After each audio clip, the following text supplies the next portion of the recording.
pumpkin patches, skeletons, and sickle cell anemia, it's time to see how these Scream Queens celebrate Halloween-ya. Day-Day's locked away, the killer's ruining the day! Pete, get your gun! It's time for some killer tricks and some scary Halloween fun. Hello everyone, my name is Miranda and today I am here to review episode 4 of Scream Queens, which starts off a 5, 4, 3, who knows how many parts Halloween segment that they're having, because Scream Queens is centered around scary and killer and all that. It makes sense that their Halloween episode is not going to be one episode. I am all here for it. Sign me up.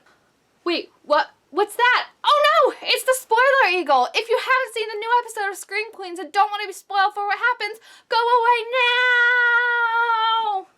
Alright, like I said, there were some big revelations on this episode of Scream Queens. We kicked off right after episode 3, after, I think her name's Gigi, could be wrong, I'm just gonna call her Gigi, after Gigi was attacked by the Red Devil and managed to get away, and Dean Munch had been accused of being the killer, but she has connections with the cops, so they were quickly now she's fine. That was kind of laid to rest, basically. That wrapped that whole stuff up nicely, but we still have a killer out there, and now we know that the police department is pretty much inept at dealing with said killer because they're just clueless idiots like cops usually are in horror movies, horror genre, stuff like that. Cops are just kind of they're getting killed. We learned a lot about Dean Munch, this episode. Never liked her, and I think it's mostly because Jamie Lee Curtis is such I'm used to her being a good character, Freaky Friday and all that, she's good,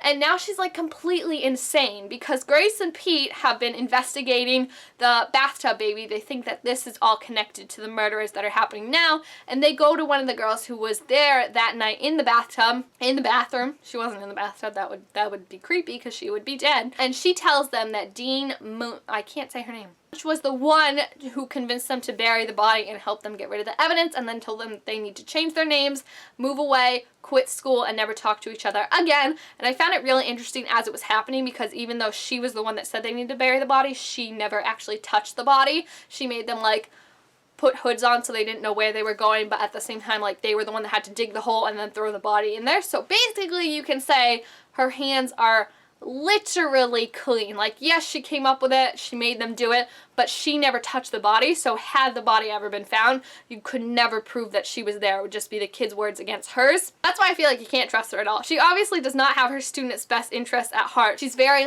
selfish and always thinking of her and her goals and what she can do to further herself along, so we already know that we can't trust her. This was just confirmation for it. Now Pete and Grace know that, and side note, Pete and Grace were so cute in this episode when they dressed up as How to Lose a Guy in 10 Days. I was I love them, and if Pete dies, I'm gonna be so sad. I don't think Grace is gonna die, but if Pete dies soon, I'm gonna be so sad. If Pete dies at all, I'm gonna be so sad. But anyway. The other storyline that was happening is Zayday is making her mark for president of Kappa Kappa House.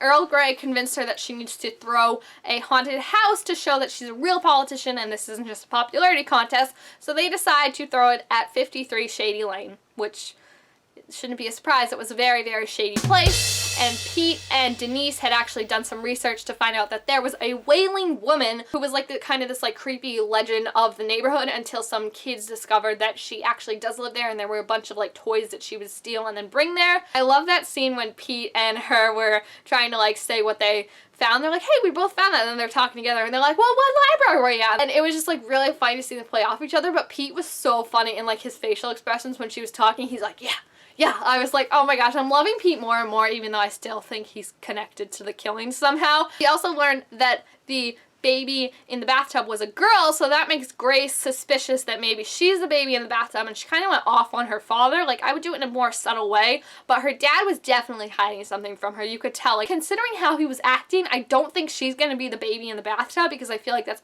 too obvious, and also he seemed really confused why she would think that. He didn't seem oh crap, she's on to me. He just seemed more why are you trying to say your mother died in a bathtub? What are you smoking right now? He asked if she was on bath salts. So I think there's definitely something he's hiding from her, but I don't think it's that. I could be wrong, but I don't think it's that. Something definitely dark happened to him, but it's not that. Back to the haunted house. The haunted house was the worst idea I've ever heard in my life, because why would you throw a haunted house when there's a killer on the loose? I mean, basically they said it themselves, haunted houses are like catnip to killers. They know that everyone's gonna be there, so it was a bad idea. But it turned into an even worse idea when Hester and Chad found the dead bodies of all the people who had been killed thus far waiting in the house, and it was very disgusting. Like, even thinking about when she put her finger in it, oh, it makes me want to throw up.